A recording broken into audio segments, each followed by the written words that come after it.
Plougonvelin, à 2 pas de la pointe Saint-Mathieu, se dresse l'imposant blocos de Kéromnès. Datant de 1941, il est l'un des postes de commandement allemands les plus stratégiques du Finistère. Après la guerre, le site est la propriété de l'armée française, qui l'utilise des années 70 jusqu'au début des années 2000, notamment pour des essais radars. Oublié pendant une quinzaine d'années, ce mastodonte de 500 mètres carrés et de 5 étages, témoin du mur de l'Atlantique, est maintenant la propriété de la commune de Plougonvelin. Il devient un musée en 2017. Il a ouvert ses portes au public le 27 mai dernier. Cette spectaculaire reconversion, nous la devons à Clément et Aurélien Coquille, deux frères passionnés par l'histoire de la dernière guerre dans notre région. C'était un rêve de gamin. Ça fait 20 ans que Clément et moi, on est passionnés par la Seconde Guerre mondiale, mais surtout par les histoires, les anecdotes des gens qui l'ont vécu.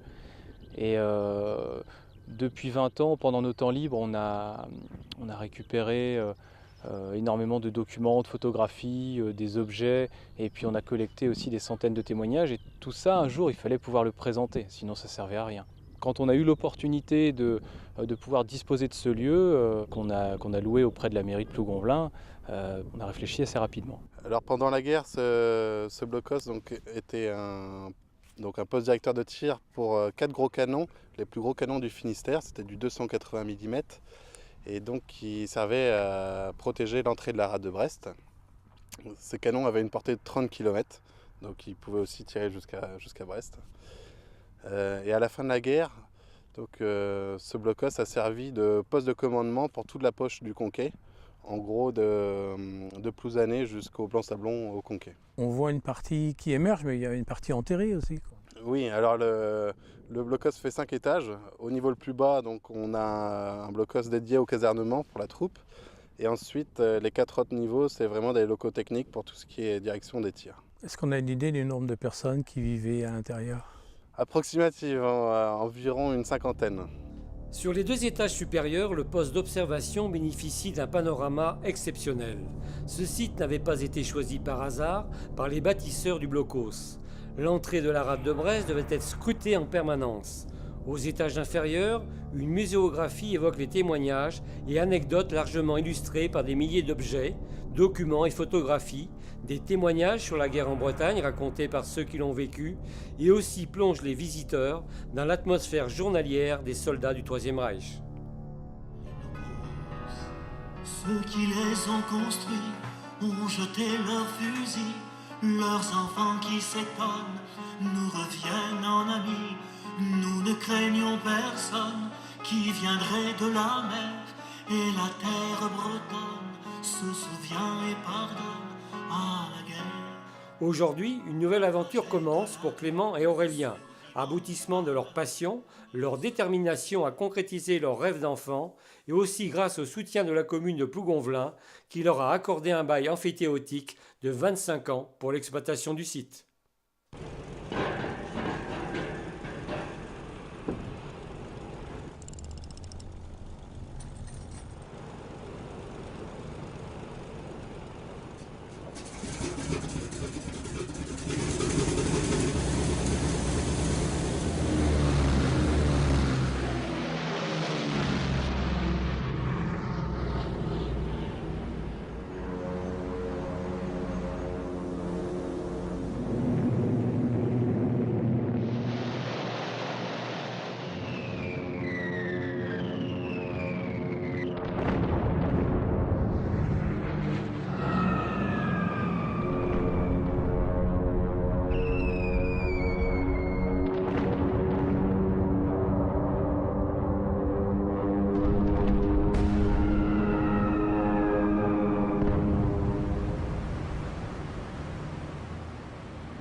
Oi! Dog! Shut the phone! Is there a dog in there? Oh, and then